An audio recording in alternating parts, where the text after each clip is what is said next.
Now, our next guest has packed quite a lot into her 20 years. A budding actress, she got the break all hopefuls dream of by landing a part in the Harry Potter movies.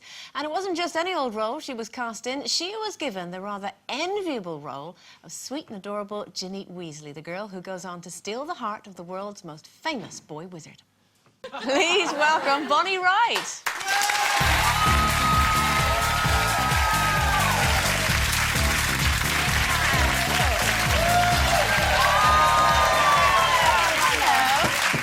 Welcome to the show, Bonnie. Lovely to see you. We saw you there kissing Harry Potter. Yeah. Was that a little bit embarrassing? Because obviously you've been in all the films, so you've got to know Dan really well. Was it a bit awkward, or how was it? It actually kind of worked the other way around. I think when you know someone for so long and you can kind of joke about it and have fun, it's not like you're going on set with a complete stranger which you suddenly have to kiss. So it was nice, and yeah, we just got on had fun with it. I guess. So what's easier though? Because you know, there's a lot of special effects. Obviously, in the film, I think they call them CGI. Yeah.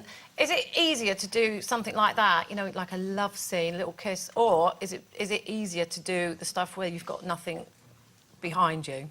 I think you can lose yourself a bit more when it's a bit more kind of realistic, when there's an actual set around you and you're just working off someone else. It's much easier, where sometimes when we do massive special effects things, there's all these dots that you have to be following. It sometimes gets a bit confusing and you're sort of like, where am I? This is bizarre, where I am, but yeah. You've been in all the films, and over the last 11 years, when you started out, had you any idea that you would, you know, go down this road and they'd be such a huge success? Definitely not. I think if we all knew at the beginning, it'd be interesting if everyone would say yes to the whole 10 years. But no, I mean, when we started, they definitely were doing the first 2 films, but then they were going to just see how it went. And how old were you then? I was 9 when I got it. Wow. Oh. Yeah, very little. Do you kind of get worried, because you're 20 now, aren't you? Do you worry now about moving on from the Harry Potter, being able to move that character aside and be accepted as because you're only 20, so it's almost like you've got to start again now? Yeah, definitely. I think, although for me, which has been quite lucky, is though my character did very much develop, I feel like I won't necessarily be maybe as typecast as for Dan, Rupert and Emma. So, no, I think, you know, I guess it's just how willing you are to really challenge yourself to, you know, play different roles. And I'm starting a new film that I'm off in 3 weeks to begin, which is very different to Harry Potter. So that's in Indonesia, isn't it? Yeah, I'm off in Indonesia, yes. And so what are you going to play? I'm playing, it's set in an international school in Jakarta, and it's about this philosophy classroom, and it's sort of, the film takes this amazing turn that kind of becomes this psychological thriller. So the character I'm playing is very outgoing, and she's quite fashion-forward and quite cool in the classroom, but she's very outspoken, so I'm quite excited about that, because Ginny was always quite quiet and sort of... So and you're playing a lead in this one as well. That must be quite exciting for you. Yeah, it would be really exciting. And, yeah, there's about... Well, it is set in a school, but a very different environment, so there'll be about 19 other people sort of my age from all around the world, so it'll be interesting. And you talk about, you know, the character is a little bit more fashionable. You're edgy, apparently. What's this? You won an award recently for... Yeah, I don't know whether you take most edgy look as a good or a bad thing. It's a good thing. But yeah, no, it was good fun. I think, yeah, it was a beauty award, I think. Yeah, Rodale Beauty Award. And yeah, no, it was good fun. You won the most edgy look of 2011. Yeah. It's not bad. Yeah, not bad. Now, you're doing something else that's fairly unusual at the moment. Tell us a little bit about surviving on £1 a day. How'd that come about? It's a charity called Live Below the Line, which is a challenge. It's one of 4 campaigns that Global Poverty Project sort of head. And I'm working as well with Restless Development Charity. And it's basically, it was in May, but it kind of continues through the month of May. And what happens is, for 5 days, you live on £1 a day, which is what sort of the 1.4 billion population in extreme poverty, that's their sort of quota per day, which is, I think, $1.25, I think.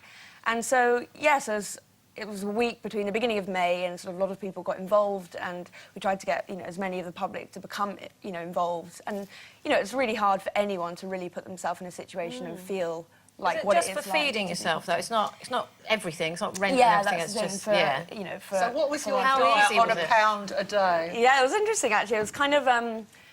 when you think about how expensive the things we do eat, like we eat, as a society, we eat so much, you know, meat and protein and vegetables that people just don't generally kind of have the access to. So it was very much quite like a grainy rice, lentils, bit of vegetables, very simple. But it did just make you realise how quickly we can make decisions in the day, like, oh, I'll just go grab a sandwich. Sure. Whereas this was really like the amount of forward thinking I had to do and confusion at the supermarket. Tempted to go down the junk food route, because there's obviously a lot of high street I suppose you could call it fast food joints, where you could get what's called a meal for... Well, not 3 meals a day, though. No, You're maybe talking not about 3 all your meals, food, aren't you? rather than just, you know, you could have one day where you could have that. But you seem to have stuck to the healthy route.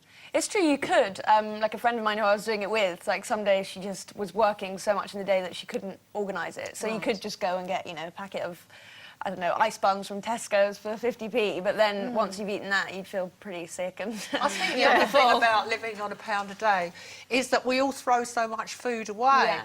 And when you've only got £1, yeah, you eat suddenly, everything. Yeah, don't yeah, you? and count the pennies, and it is.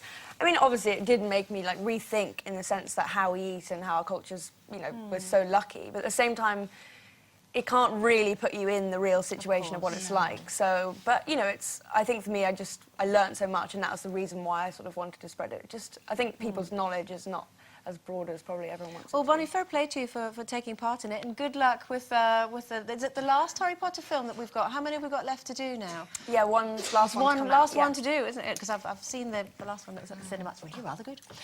That's Bonnie Wright, everyone. Thanks for coming.